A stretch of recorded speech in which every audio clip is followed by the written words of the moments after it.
Para hacerme el recuerdo de que tenemos que ya estamos grabando la clase, ¿no? Sí, sí, nos comimos cuánto, pucha, unos 5, 6, 10 minutos de clase, creo, que no, me había olvidado de estarlo grabando, pero ya lo estamos grabando, ¿ya?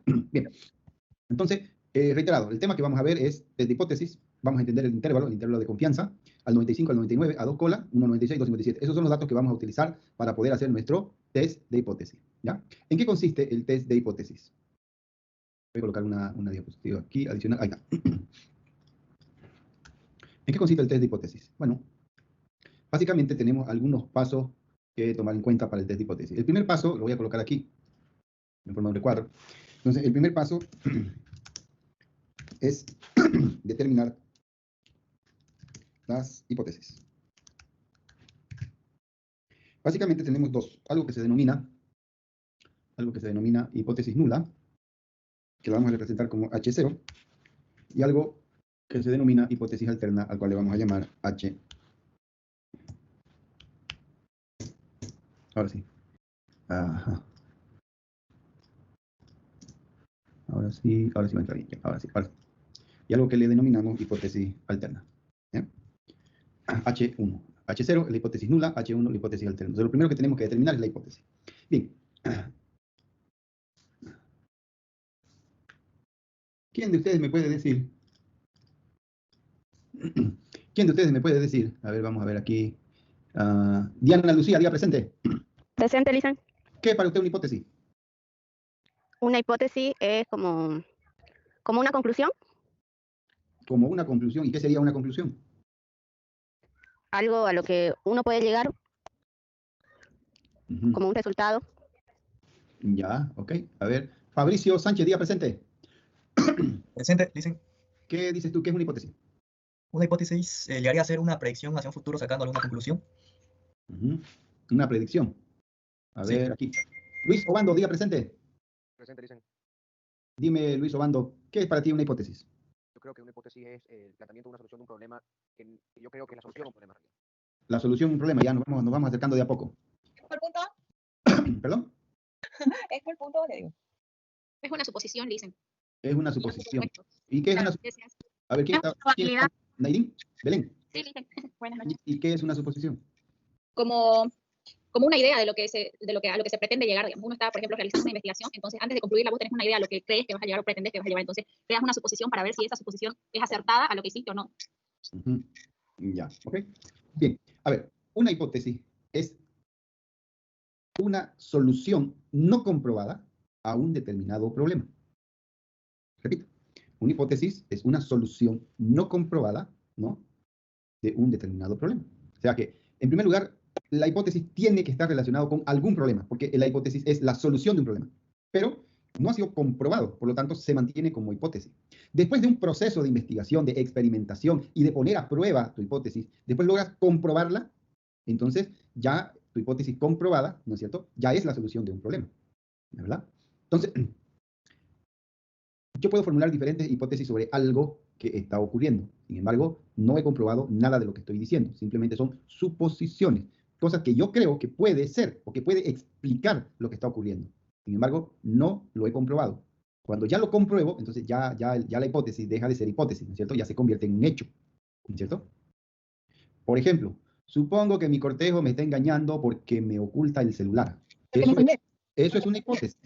Eso es una hipótesis. No sabes si es cierto o no. Simplemente estás suponiendo basado en cierta información, ¿no?, sobre un hecho, pero no lo has comprobado.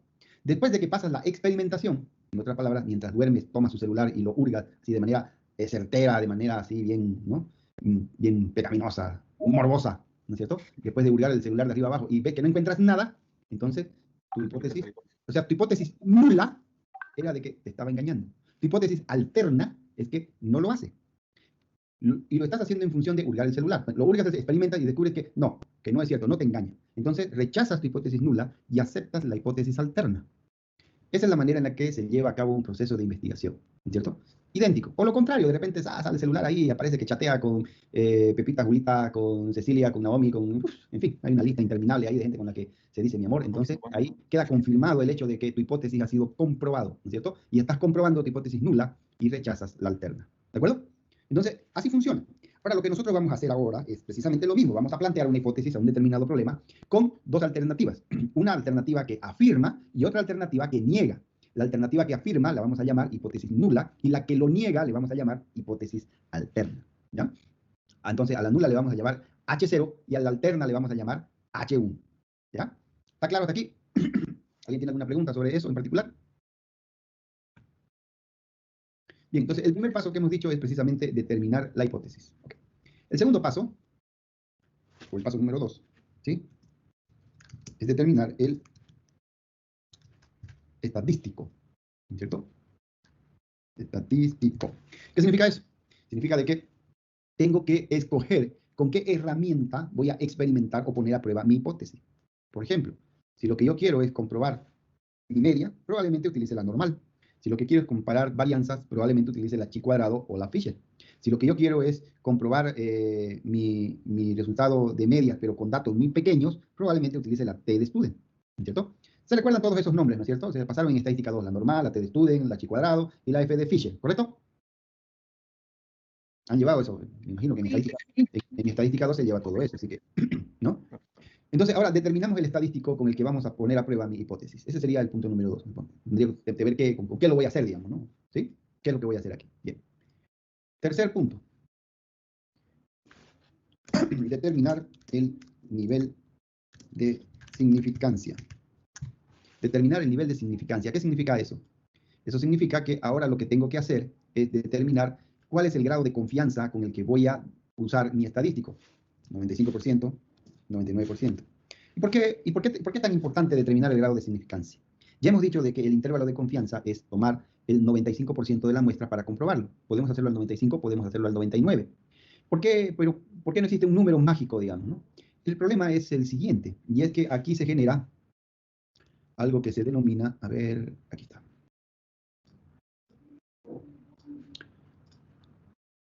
Ahí está, algo que se denomina error tipo 1, que se llama error tipo 2. ¿Ya? ¿Qué son esos? ¿Qué es error tipo 1 y error tipo 2? Resulta que el error tipo 1 es cuando aceptamos en vez de rechazar. Y el error tipo 2 es cuando rechazamos en vez de aceptar. ¿Cierto? Entonces, si escogemos un nivel de la muestra muy pequeño, por ejemplo, el 80%, podríamos cometer un error tipo 1, un error tipo 2.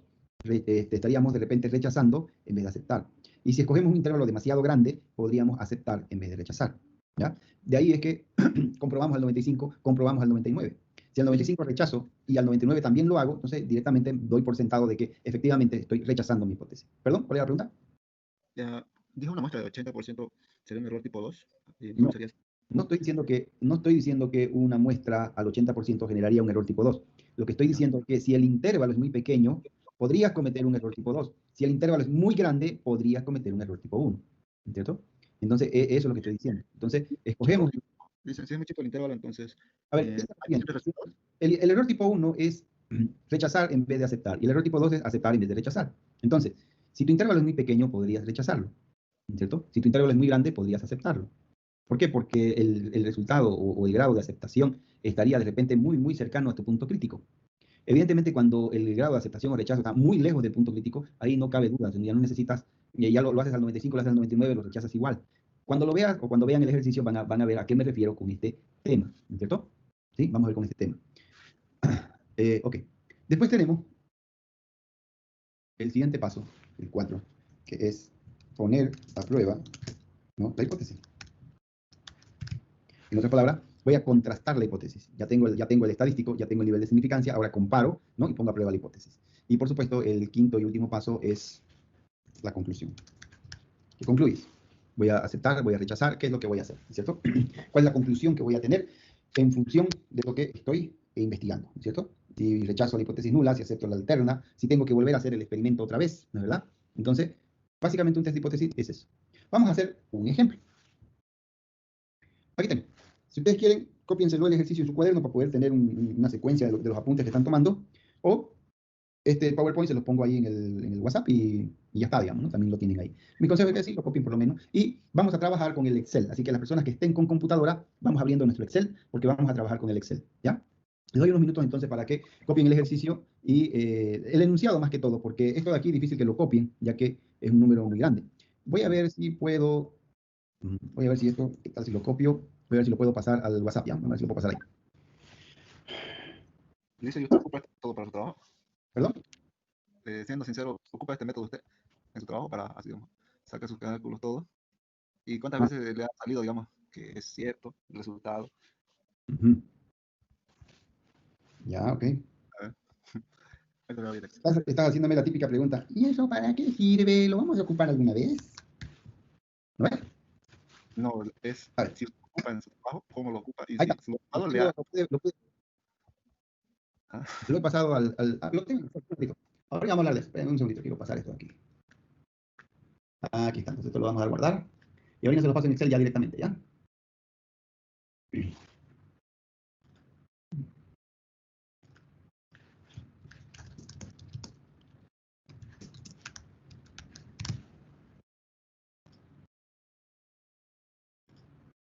Bien, ahora lo voy a subir directamente al WhatsApp. Denme un segundito.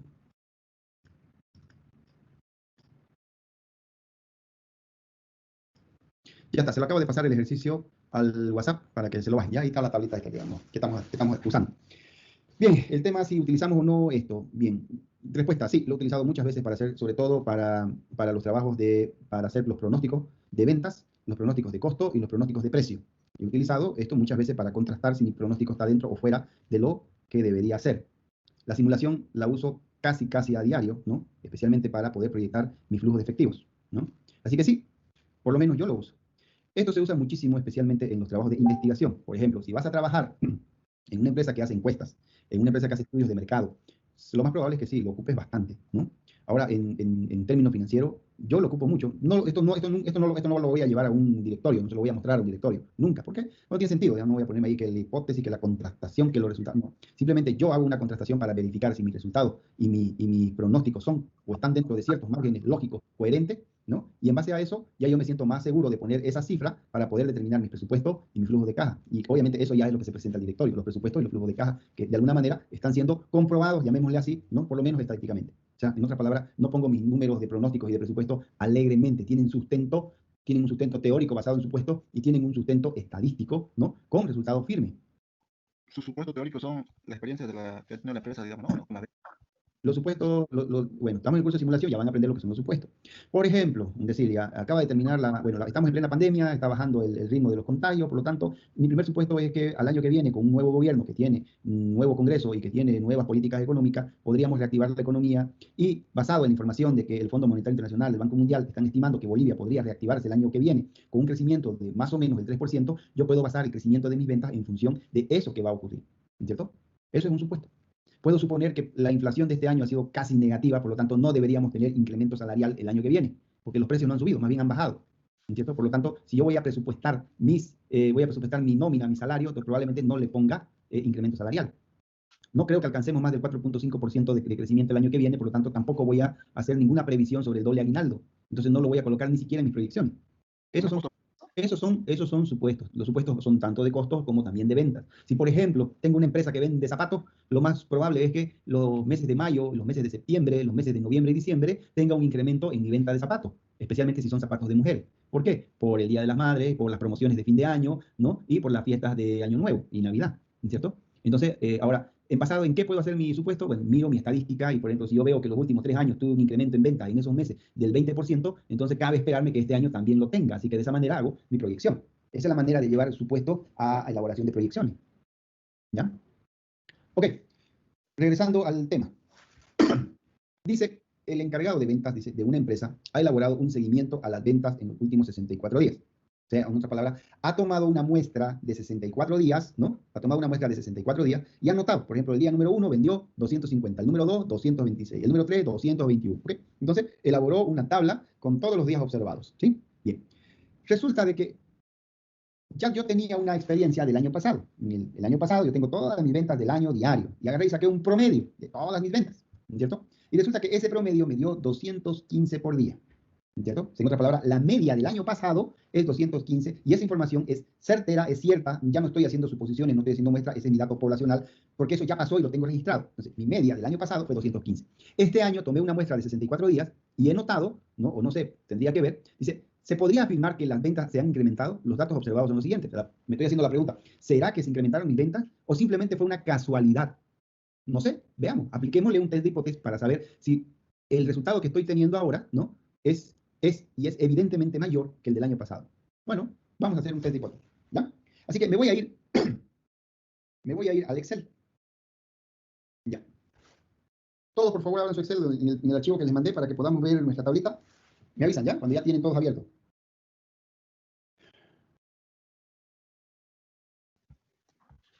Dicen entonces yo lo llamo test de afirmaciones.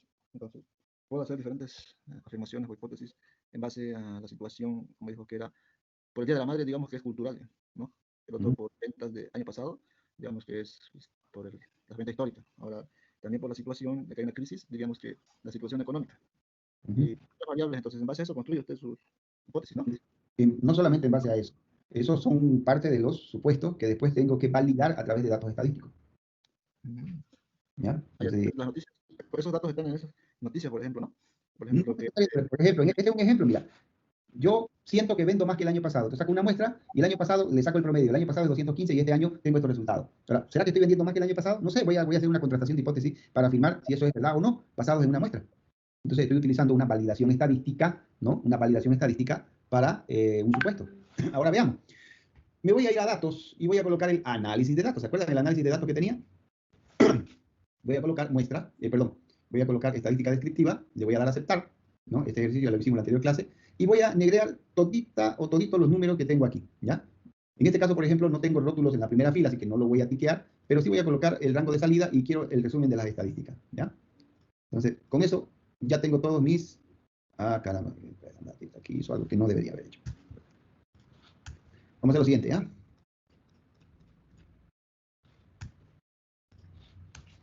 Todos estos números que están aquí, por favor, pueden ver el Excel que tengo, ¿no? en la pantalla. ¿Todos pueden ver el Excel?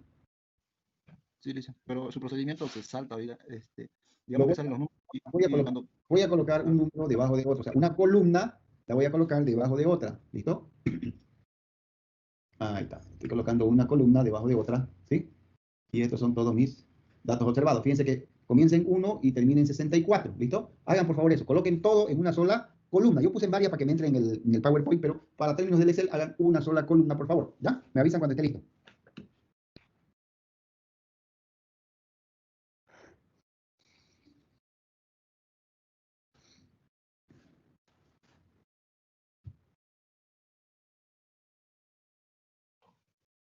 Dicen, perdón, recién abrió mi Excel. ¿Qué es lo que tenemos que hacer?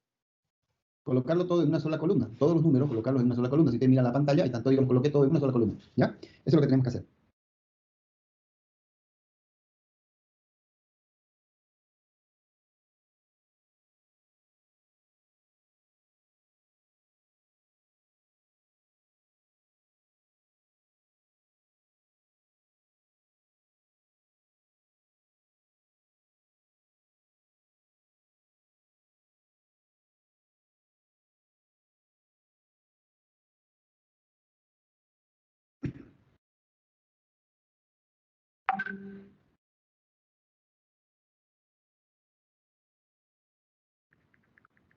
¿Ya está? ¿Todos lo hicieron?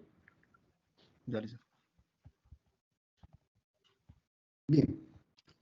Si todos ya lo tienen, ahora sí podemos aplicar el análisis de datos. ¿Se acuerdan que en la anterior clase hicimos el análisis de datos? Ahora, yo sé que no se ve por el tema de Team, ¿no? Pero la anterior es lo mismo. Quiero que hagan la estadística descriptiva del análisis de datos, ¿no? Y ahora, evidentemente, lo que voy a negrear es mi columna. Y ahí está. Ahora sí ya. Y todos deberían obtener un resultado como este.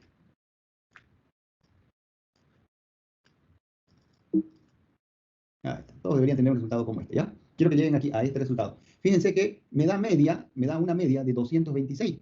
La media que yo tengo en términos del año pasado es 215 y ahora tengo 226. Entonces, este 226 de mi media, de mis datos observados, es producto del azar, o sea, es una casualidad que justo me dio 226, o realmente es 226 y he incrementado mi venta.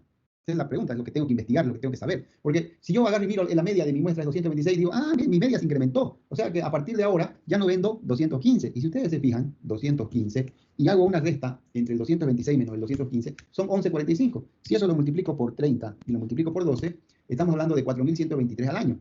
Si estos fueran miles de dólares, estaríamos hablando de una diferencia de 40.000 dólares en todo el año. Es significativo. Por lo tanto, yo tengo que saber con exactitud si este 226 es realmente la media o simplemente fue una casualidad de mi muestra. Por lo tanto, sí o sí tengo que hacer una contrastación de hipótesis. Ahora se dan cuenta cuando les digo que sí se usa, ¿cierto? Yo necesito saber si esto está dentro de ciertos márgenes, porque si yo coloco que ahora mi venta es 226, podría tener un agujero en mi flujo de efectivo por 40.000 dólares. Entonces, eso podría ser muy significativo, digamos, podría ocasionarme muchos problemas. Bien, ¿todos llegaron ya a esta tablita? Por favor, ¿me confirman? No, Licho, no se ve su proceso. Directo resultado. Es el mismo proceso que hicimos en la anterior clase. A ver. Es lo mismo que hicimos en la anterior clase.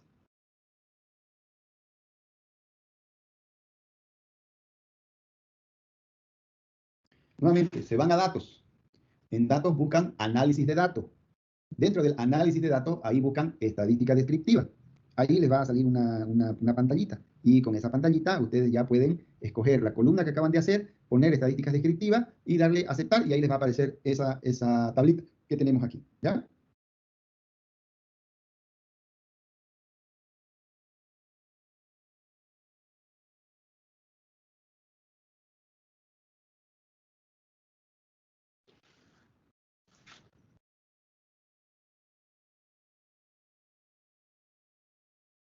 ¿Le damos resumen de estadística o si no vas a aceptar? Sí, resumen de estadística, porque si no, no les va a salir nada. Ahí.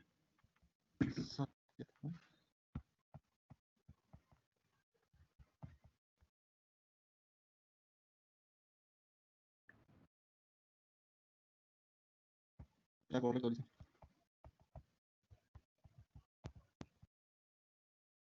¿Ya está?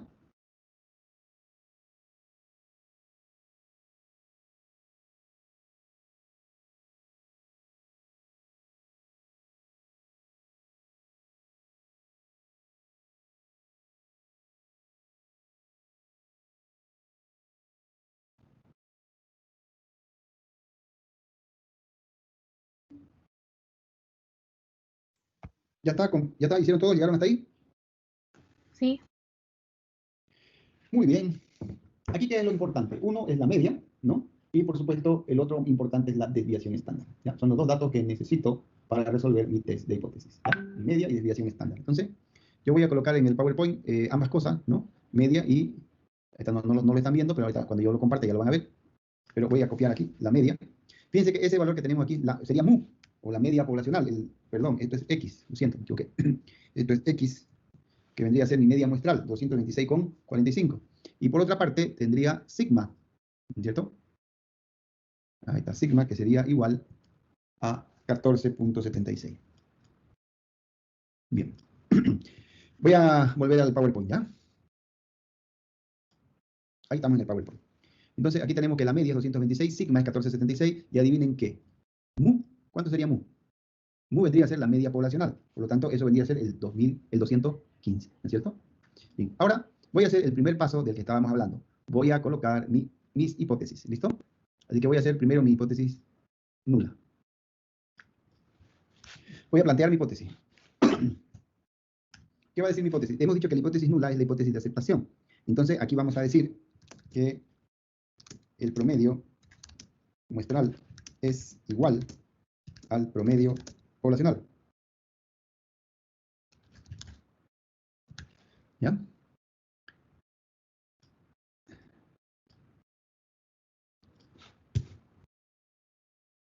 Ahí está mi hipótesis nula, que dice que el promedio muestral es igual al promedio poblacional, ¿correcto? En otras palabras, lo que estoy colocando en esta hipótesis, también podría hacerlo desde otra perspectiva. Por ejemplo, podría decir, voy a afirmar desde otra perspectiva lo contrario. Voy a decir de que la media muestral es mayor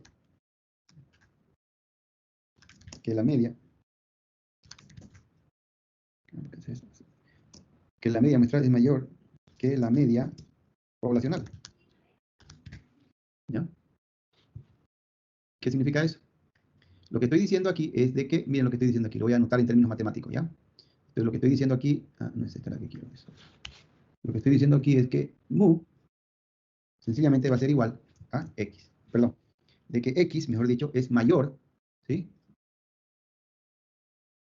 Aquí está mayor que mu. Y mu, ¿dónde estamos? Aquí estamos. Eso estoy diciendo con mi hipótesis nula en este caso, de que x es mayor que mu, ¿cierto? Pero esta es una manera de escribir una hipótesis. Pero la manera correcta de hacerlo es que siempre tengo que partir de mu, ¿cierto? Y en este caso, ¿qué tendría que decir para partir de mu? Que la media poblacional, ¿no? Que la media poblacional es menor a la media muestral. Y entonces yo cambio aquí mi criterio y cambia de la siguiente manera. Coloco aquí y digo de que mu, en este caso, sería menor que x. Mu sería menor que x. Ahora sí me gustó. Esa vendría a ser mi hipótesis nula. Y si esta es mi hipótesis nula, ¿cómo sería mi hipótesis alterna?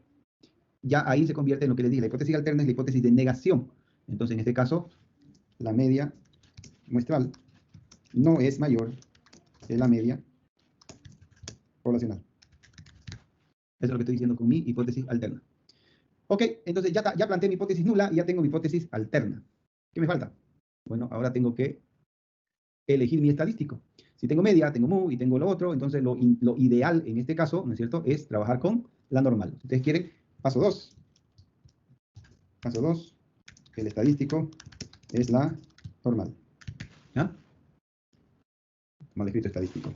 Estadístico es la normal, ¿no es cierto? Ese sería mi paso 2.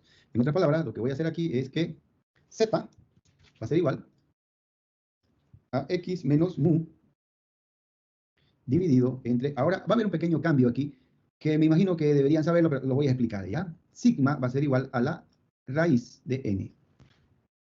¿Ya? Fíjense que en la anterior clase la z que vimos era diferente, no tenía esta raíz de n. Ahora la pregunta es, ¿por qué ahora esta la tiene? ¿Qué pasó aquí? ¿Por qué ahora sigma tiene raíz de n? Bueno, el tema es muy sencillo. Voy a utilizar la desviación de la muestra, y por lo tanto, tengo que dividirlo entre la raíz de mi muestra, porque ahora estoy utilizando valores muestrales y no poblacionales. Cuando esta sigma sea poblacional, pues no le pongo nada aquí debajo, pero si esta sigma es de la muestra, entonces sí tengo que dividirlo entre raíz de n. Esa es la diferencia. Por eso es que ahora la z la colocamos de esta manera, ¿ya? Bueno, entonces, reemplazo mis datos y a ver qué pasa, ¿cierto? Voy a reemplazar mis datos en z. Vamos a ver. En otras palabras, voy a utilizar lo que sería el paso número 3. Paso 3. ¿Qué dijimos que era el paso número 3? A ver, el nivel de significancia, ¿ya? En el paso número 3 voy a utilizar nivel de significancia, ¿no? Al 95%, ¿ya?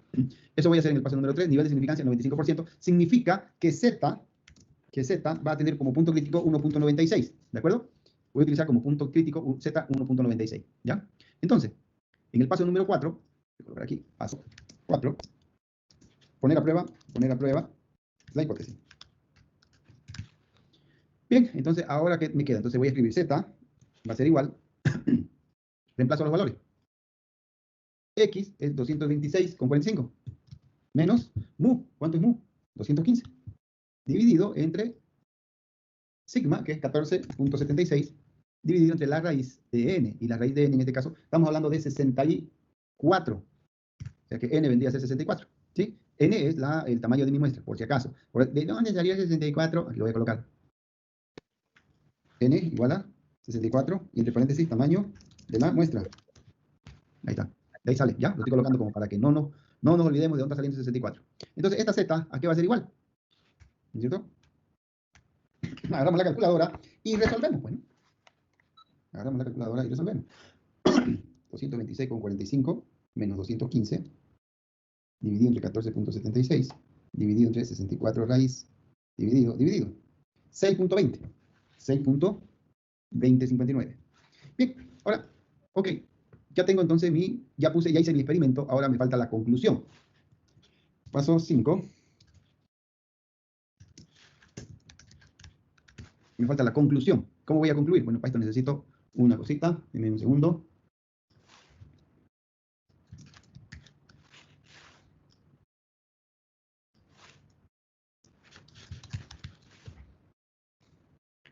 Aquí tengo una hermosa normal que la voy a utilizar para...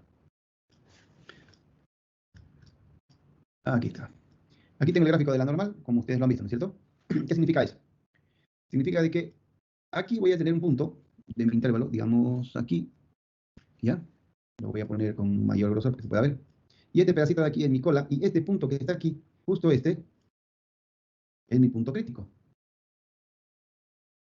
Es mi punto crítico. Y este punto de aquí es el 1.96. ¿Ya? Entonces, esto que está aquí adentro es mi zona de aceptación. Y voy a colocar.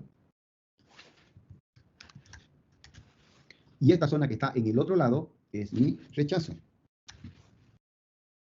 Todo esto que está aquí, inclusive hasta le voy a poner una flechita para que quede claro de lo que estoy hablando.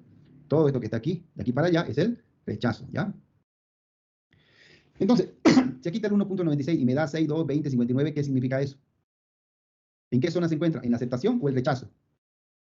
Si aquí está el 1.96 y aquí está el 0, pues este 6.20 está lejísimo, ¿no es cierto? 6.2059 está lejísimo, por lo tanto, está dentro de la zona de rechazo.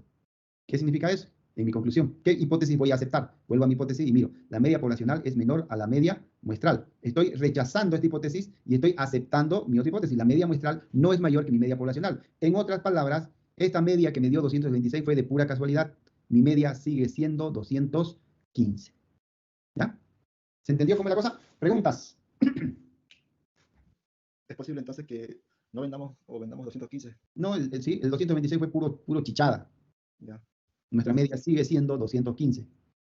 ¿Ve? Le iba a pelar por $40.000 en mi flujo, digamos, y no hacía el test de contrastación.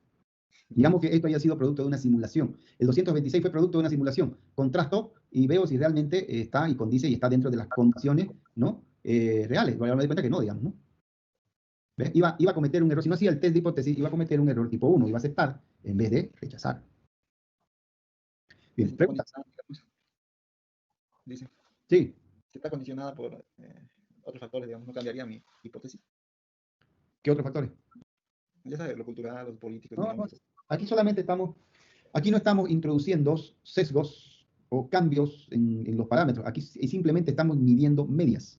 Estoy tomando y estoy comparando datos estadísticos. Estoy comparando los datos estadísticos poblacionales con datos estadísticos muestrales. No estoy involucrando otro tipo de variables más que las estadísticas, solamente esas. ¿Ya? Ya si yo quiero meter otras cosas que tienen que ver con la conducta del consumidor, ya eso es otro el cantar. Aquí solo estoy haciendo comparaciones estadísticas, nada más. Lo que pasa es que muchas veces tomamos decisiones sobre variables estadísticas, pero sin analizarlas en profundidad. O sea, la media da 226, ya esa es la media, ya listo, y resulta que no es así. Entonces, si puedo compararlas, si puedo contrastarlas, debería hacerlo. Bien. Si no tengo preguntas, vamos a pasar al ejercicio número 2. ¿Ya? Vamos a pasar al ejercicio número 2. Aquí vemos la siguiente pregunta. Se ha observado, dice, que en los últimos 24 meses, ¿no?, los flujos de caja requieren mayores cantidades de dinero en las cuentas bancarias como reservas. A ver, ¿qué es esto? Resulta que en los flujos de efectivo reales, en la práctica, en la realidad, yo tengo que guardar cierta reserva dentro de mis cuentas bancarias, que va a depender de una experiencia que haya tenido con respecto a mis promedios de flujos de caja. ¿Por qué guardo una reserva? Digamos, guardo una reserva de $10.000 en mi cuenta bancaria. Si bajo de $10.000, corre el riesgo de que pase alguna contingencia y no tenga dinero para hacerle frente. Entonces, mi promedio me dice, ¿no? Mi promedio me dice que la reserva que debería tener es de 150.000, ¿ya? Y el actual, el promedio anterior dice es de 150.000, el promedio del año pasado seguramente, y el actual es de 162.000. O sea, aparentemente está mostrando que hay una mayor necesidad de dinero, con desviación de 12.000. Se puede afirmar al 99% de confianza que las reservas incrementaron, ¿sí? Solamente que aquí vamos a hacer un cambio, ¿ya? Esta desviación, voy a poner aquí, y esta desviación es una desviación poblacional, o sea que están en estos datos, ¿ya? El promedio es de 150.000 con desviación de 12 y el actual 162.000. Entonces, ¿se puede afirmar al 99% que las reservas incrementaron? Por ahí el director me dice, ¿por qué estás dejando tanta reserva en la cuenta? Porque resulta de que no me estás dejando gastar plata porque estás dejando mucha reserva. Entonces yo tengo que demostrar de que las reservas se incrementaron, pero no se incrementaron porque sí, se incrementaron porque los promedios así me lo están mostrando.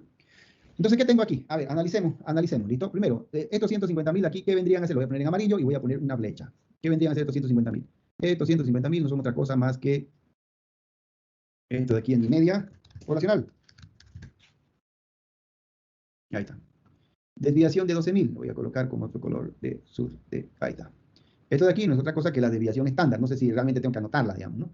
Y el promedio actual es 162. Este de aquí vendría a ser mi muestra, ¿ya? Así que aquí sí le voy a colocar flecha. ¿Dónde está? Insertar aquí. Esto de aquí vendrían a ser, en un segundito, ahora le respondo. Esto de aquí sería mi media muestral. Entonces, esta de aquí vendría a ser mi media muestral. Y lo voy a colocar con con otro color, digamos, con este rojito. Ok, ya está. Media poblacional, desviación, media muestral. Entonces, ¿qué estadístico voy a usar en este caso? Sin duda alguna tengo que utilizar la normal otra vez, ¿cierto? Así que voy a colocar una nueva pestaña aquí y vamos a colocar mis datos, ¿sí? Los datos que voy a sacar de acá. ¿Qué datos voy a utilizar? Bueno, entonces aquí voy colocando. Primero, mu. Mu va a ser igual a, y aquí 150.000. Mu es igual a 150.000. ¿Ya? Ya está. X va a ser igual a 160.000. Y sigma, 12.000, ¿cuánto ya me acuerdo ya? 12.000. Sigma es 12.000, ya está. Tengo todos mis datos aquí. Fíjense que en este caso tengo media muestral y la sigma es poblacional, por eso la corregí. Entonces ahora ya no tengo que dividir entre la raíz de n, porque además no tengo tampoco el valor de mi muestra. Por lo tanto, estos valores simplemente son tal cual. ¿Y cómo sería mi z en este caso? Z es igual, hacemos el quebrado, y sería x menos mu sobre sigma. Ese sería mi estadístico, ¿sí? Si voy a utilizar al 99%, porque eso es lo que me pide el ejercicio, significa que mi z, llamémosle mi z alfa, por aquí tengo un alfa seguramente, seguro que sí tengo alfa. Aquí está mi z alfa, o mi z de grado de significación es 2.70 y acá está, fíjense, aquí está mi tablita, 2.57. 2,57. Ese es mi valor crítico, mi z crítica, ¿no es cierto? Bueno, reemplacemos los valores. A ver qué pasa. ¿Cómo sabemos que la Z crítica es 2,57? Porque al 99% el ejercicio lo dice. Aquí está, 99% de confianza. Lo voy a poner aquí con plomito, ¿ya? Muy oscuro este plomo, un plomo más menos. Ahí está, 99% de confianza. Y le voy a poner una flecha para que no nos olvidemos, ¿listo? Esto de aquí vendría a ser mi... Vamos a colocar aquí. Ahí está mi Z. Siempre utilizamos, por si acaso, en los libros de estadística vamos a utilizar el valor de Z alfa, ¿ya? 2.57. 2.57, aquí está, 2.57, ya. Dicen es 162, no 160. ¿Perdón? Es 162, no 160. Ah, ya, lo siento, ya. Ok, gracias. Ya está, no estoy corrigiendo, 162.000. Bien, ahora me faltan las hipótesis, ¿no es cierto? Y aquí la tengo anotada para no tener que hacer todo el trabajo de nuevo. Y ahora tengo que hacer mi hipótesis nula. ¿Qué dice mi hipótesis nula? De que las medias son iguales. Esa es la hipótesis nula. Y mi hipótesis alterna es mi negación, donde digo que las medias, o mejor dicho, ya directamente lo voy a colocar aquí en formato matemático, ¿ya? Donde digo de que x, ¿sí? Es mayor que mu. Esa es mi hipótesis alterna. Y aquí en realidad, para que realmente sean iguales, voy a colocar de que x es igual a mu. Ahora sí lo estamos haciendo en términos estadísticos como corresponde. Mi hipótesis nula dice esto, mi hipótesis alterna dice eso otro, ¿ya? De la manera que lo estoy planteando. Resuelvo. ¿Cómo? ¿No era mayor igual? No se utilizan los mismos criterios. No es una fotocopia. El ejercicio lo vas a resolver de acuerdo a lo que te están planteando. En el anterior sí utilicé otro criterio, dice que x es menor que mu. Ahora estoy diciendo de que x es igual a mu. Es una hipótesis, ¿no es cierto? ¿Te acuerdas del ejemplo del celular? La hipótesis es de que mi novio me engaña porque me oculta el celular. Eso sería tu hipótesis nula, pero también tu hipótesis nula podría ser mi novio no me engaña, ¿no? Porque me oculta el celular. No importa si lo pongo así o de la otra manera. La cosa es que yo tengo que definir qué es una hipótesis y tengo que contrastarla con su negación. En el caso, por ejemplo, del ejemplo anterior, utilicé la alterna como nula y la nula como alterna. O sea que depende de cómo quieras expresarlo. Ahora quiero expresarlo así, porque yo quiero. ¿Ya? Así de simple, no existe una norma, una fórmula, no. Simplemente lo expreso como yo quiero expresarlo. Ok, me voy aquí a mi ecuación y ahora lo contrasto. Z es igual, y hago el cálculo, ¿no es cierto? X es 162.000 menos 150.000. Todo dividido entre 12.000. ¿Cuánto da eso? Tomemos la calculadora y veamos. 162.000 menos 150 dividido entre 12. Y todo da 1. Esto es igual a 1. ¿Correcto? Entonces voy a copiarme mi normal que está acá. Ahí está. Entonces, en este caso, por ejemplo, voy a colocar la cola.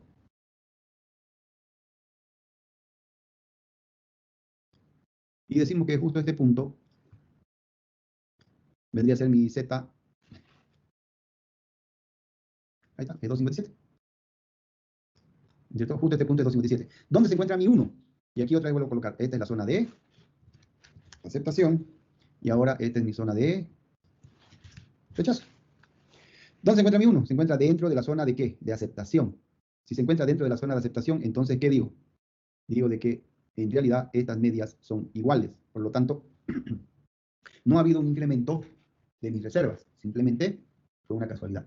¿Ya? No ha habido incremento. ¿Por qué? Porque mis medias, en este caso, son iguales. Por lo tanto, estoy aceptando la hipótesis nula y estoy viendo que estadísticamente, 162.000 es igual a 150.000. ¿Ya? Entonces aquí como conclusión, aceptamos la hipótesis nula de que ambas medias son iguales. No hay incremento en las reservas. Esa sería mi conclusión. Bien, vamos a ver el último ejercicio de test y que tiene que ver con riesgos. Sí. Antes de que pase al... ¿Puedo volver un ratito al otro? Digamos, por el coronavirus, la desviación puede incrementar o no. Puede haber un millón de motivos por los cuales se ha incrementado. Eso no lo sabes. Aquí nuevamente te reitero, estamos comparando datos estadísticos, no estamos introduciendo variables cualitativas. Simplemente estoy viendo desde la perspectiva estadística si este resultado es idéntico al anterior o no, ¿cierto? No estoy involucrando variables cualitativas, simplemente estoy comparando números estadísticos, ¿ya? Evidentemente, si hubiera algún sesgo en la información que me va a hacer cambiar las variables, seguramente estadísticamente también podría comprobarlo, pero en este caso solamente estamos hablando de eso, ¿ya? No nos olvidemos que estamos haciendo simplemente comparaciones estadísticas, porque los modelos de simulación son eso, son modelos estadísticos que luego los vamos a comparar con la realidad. Así de sencillo. Los riesgos y la prueba de Fisher. Veamos este ejercicio, es súper interesante, ¿ya? Dice, se debe hacer una inversión, dice, y hay dos mercados en distintos rubros. O sea, voy a invertir o en la construcción o en agroquímicos. Dos mercados completamente distintos. Quiero invertir en dos cosas que no se relacionan entre sí. Dos cosas totalmente distintas, ¿ya? Entonces voy a invertir. Bien, ahora dice, los riesgos para ambos mercados respectivamente son 16 y 25. Significa que hay un mercado que tiene una varianza de 16 y el otro tiene una varianza de 25. Entonces, si yo lo analizo solamente hasta aquí, lo voy a poner aquí con color. Si yo lo analizo hasta aquí, yo diría de que el mercado 2 tiene más riesgo que el mercado 1 porque su varianza es mayor. ¿No es cierto? Bien, dice, sin embargo, y para estar más seguro, se tomó una muestra de 9 y 12 empresas. Aquí lo voy a poner con el color. ¿Qué significa eso? Que yo agarré y dije, bueno, voy a hacer un estudio de mercado. Y agarré y tomé 9 empresas de un mercado y digamos, agarré 9 empresas que son empresas de la construcción. Y agarré 2 empresas que son, que venden agroquímicos, ¿no? Entonces tomé una muestra de un lado y una muestra del otro. Y medí sus riesgos. O sea, agarré los rendimientos, saqué los promedios, obtuve las varianzas. Y las varianzas fueron 20 y 8. Entonces ahora en este tercer punto ya me quedo pensando y digo, ¿ya qué pasó aquí? Claramente vemos la incongruencia de los riesgos en las muestras y el mercado. O sea, denme un segundo, por favor. Hola.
Bien, van a disculpar la interrupción, ahora sigamos con la clase, ¿ya?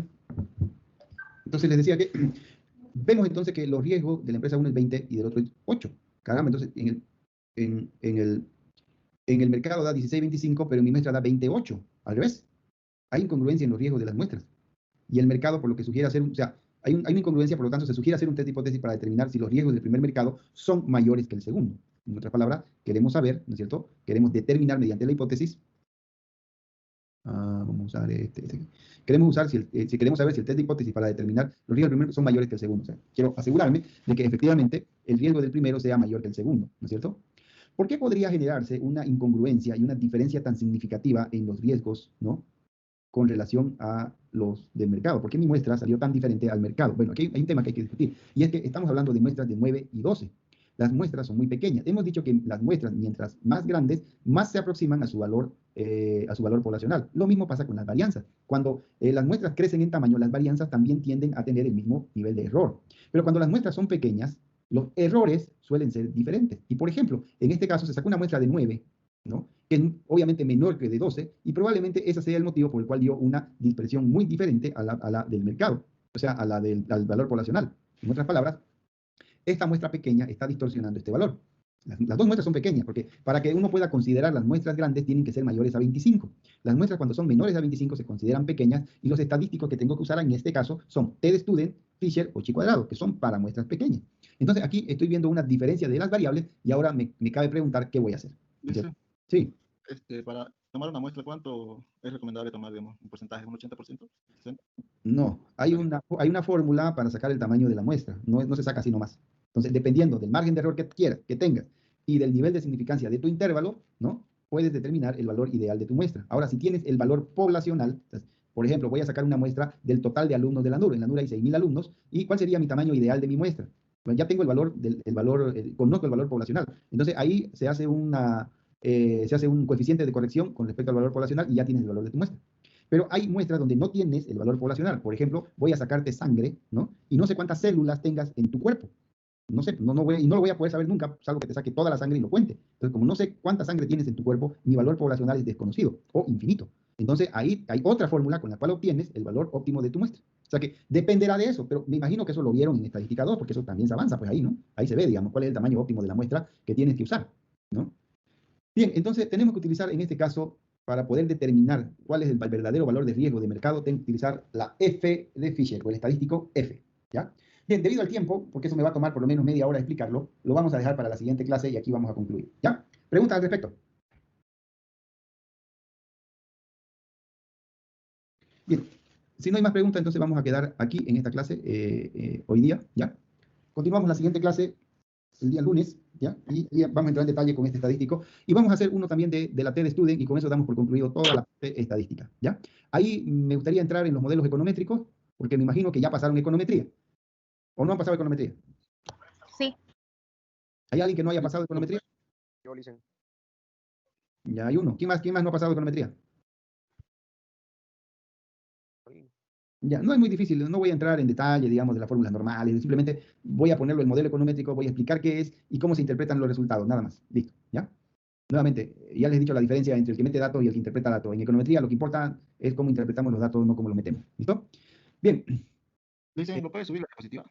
La voy a subir la diapositiva al WhatsApp. ¿Ya? Para que todos... Bien, concluimos la clase entonces, ¿ya? Abríguese, Dicen, hasta luego. Listo, nos vemos. Chao, chao. Pasen buen fin de semana. Hasta luego.